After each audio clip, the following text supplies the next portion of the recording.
ఇవాళ మీరు అప్పులు చేయకుండా సంపద సృష్టిస్తామని చెప్పి ఇన్ని మాట్లాడారు. ఇవాళ మత్స్యకార భరోసా జగన్మోహన్ రెడ్డి గారు 10,000 ఇస్తా అంటున్నాడు, మేము 20 ఇస్తామన్నారు. ఏది?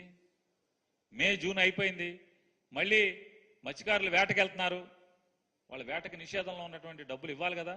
20,000 ఇవరా? ఎప్పుడు ఇస్తారో చెప్పరా? విద్యుత్ ఛార్జీలేమో మేము అనలేదు తూచి అంటారు, ఇసుక ఫ్రీ అంటే తూచి అంటారు, మత్స్యకార భరోసా తూచి అంటారు. ఇవాళ మిమ్మల్ని ఒకటే ప్రశ్నిస్తున్నాను, లేదా ప్రజలందరికీ కూడా విశదీకరిస్తున్నాను. ఈరోజు జగన్మోహన్ రెడ్డి గారే కనుక ఉండుంటే ఎన్ని తిప్పల పడైనా సరే అమ్మఒడి వేసేసి ఉండేవాడు కదా. ఎన్ని తిప్పల పడైనా జూన్ మాసంలో అమ్మఒడి వేసేవాడు కదా.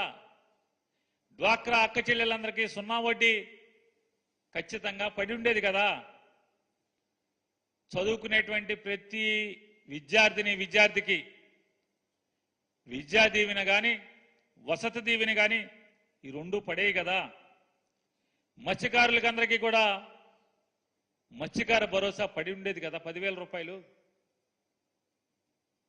కానీ ఆకాశంలో మబ్బులు చూసి ఇంట్లో బిందులో నీళ్లను పారబోసుకున్న తొంతైంది వాళ్ళ ఆంధ్రప్రదేశ్ రాష్ట్రంలో ఉన్నటువంటి ప్రజలందరి పరిస్థితి.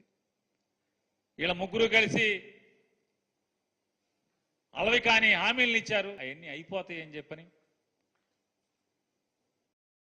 పవన్ కళ్యాణ్ ఇప్పిస్తాడని కొంతమంది, చంద్రబాబుకి ఇచ్చే బుద్ధి లేదు కానీ అబద్ధాలు ఆడతాడు కానీ మోసం చేస్తాడు కానీ పవన్ కళ్యాణ్ ఇప్పిస్తాడని వాళ్ళ పార్టీ వాళ్ళు. భారతీయ జనతా పార్టీ వాళ్ళు ఏమో మామూలుగా అయితే ఇక్కడ ఏమీ లేవు కానీ ఢిల్లీ నుంచి డబ్బులు తెస్తాం మేమని చెప్పని భారతీయ జనతా పార్టీ వాళ్ళు.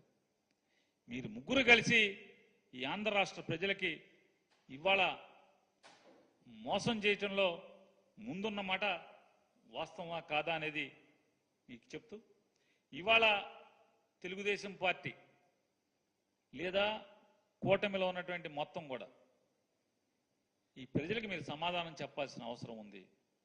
మీరు మోసానికి, మీరు చేసిన పాపాలకి ఖచ్చితంగా మీరు ప్రజలకి సమాధానం చెప్పాల్సినటువంటి అవసరం ఉంది. కానీ ఒక్కళ్ళు కూడా ప్రశ్నించాల్సినటువంటి లేదా ప్రశ్నించేటువంటి వైఎస్ఆర్ కాంగ్రెస్ పార్టీ బాధ్యతగా మీరు చేస్తున్న మోసాలని ప్రశ్నిస్తుంటే ఒక్కడు కూడా సమాధానం చెప్పే పరిస్థితి లేదు.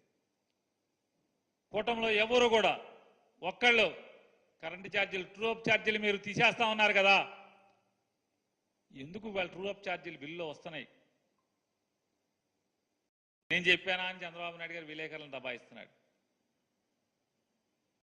ఆయన పవన్ కళ్యాణ్ గారేమో ఆ శాఖలో కింద మీద ఆయన కొట్టుకుంటున్నాడు.